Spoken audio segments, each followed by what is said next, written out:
高中教育会课将伫5月20号举办，伫高中读册3天，将要验收成果。学生拢把握时间认真读册，也阁仔细看到学生的桌仔的边仔，有挂着造型真水的一粒粽。这是由安南区海淀高中的传统，是由学校志工团手做330粒祝福粽，唱互考生祈求考试顺利。这个祈福粽跟外面的祈福粽不一样，因为呢，它在制作上很费时，而且为了要把它制作完美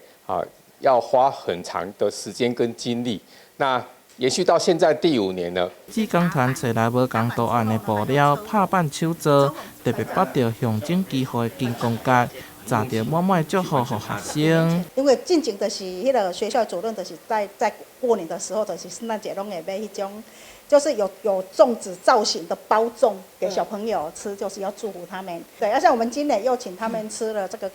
糕啊。对，糕点糕嘛，那个因为那个人家拜拜的那一种糕，对，就是那个糕是粉红色的包装，因为在那个什么囡仔生囝哦，这都这样，是讲是那个结婚的时候就是会送那种东西喜气，所以我们就是为了请他们吃糕啊跟粽子，叫包粽。志工妈妈们都非常用心，就是从做这个他每一个地方都非常用心，然后这就是给我们一个祝福吧，算是给我们一个祝福，然后给我们在会考更有动力。我觉得拿到这个粽子，如果带到考场上，就会觉得有这么多人站在我的身后支持我，为我加油，就会让我很安心，然后就会不会那么紧张。透过学校传统送粽的活动，予考生上大的祝福，鼓励学生拢会当全力以赴，金榜题名。